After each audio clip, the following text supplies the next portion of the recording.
Hi, Jessica here, Yoga for Everybody, representing Zen Active Sports.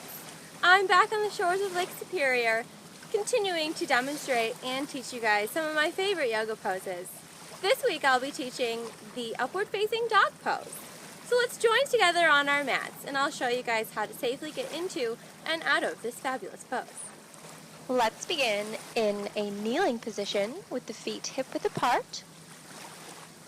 The shoulders are down, away from the ears, crown of the head lifts up to the sky. And then we can inhale and lift the arms up, and exhaling will hinge forward into that cobra pose, gently resting the forehead down on the mat.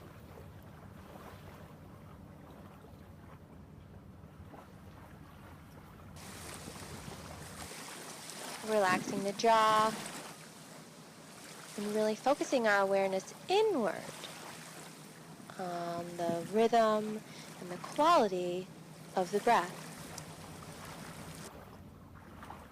Initiating each inhale from the bottom of the diaphragm.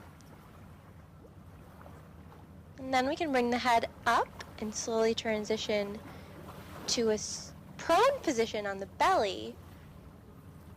And then we can bring the chest up into this cobra pose. It's a little back bend, a nice preparatory pose before we transition to upward facing dog. Notice how the hands stay right by the chest and the fingers are nice and wide. Elbows are in towards the rib cage. Shoulders are down. Crown of the head lifts straight forward so the neck remains an extension of the spine in a neutral position.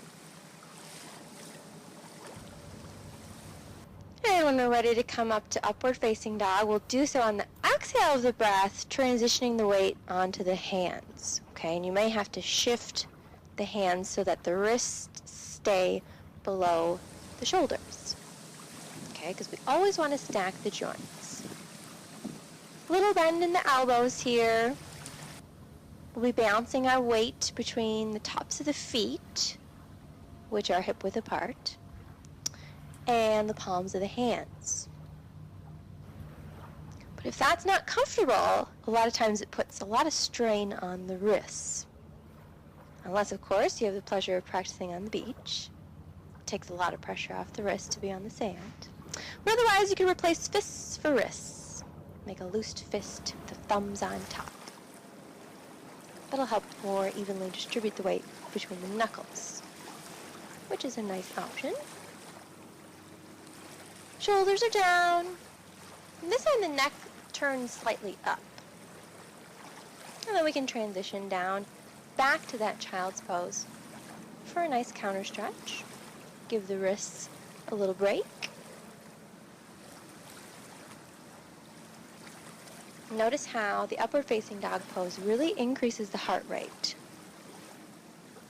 So it's nice to counteract that pose with a nice relaxing, rejuvenating pose like the child's pose.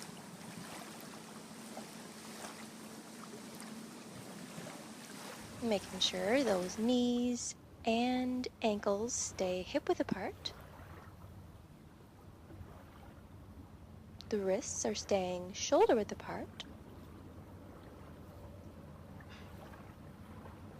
And then when we're ready to come up, we'll bring the head up first, using those hands for support to come back up slowly but surely to a comfortable seated position.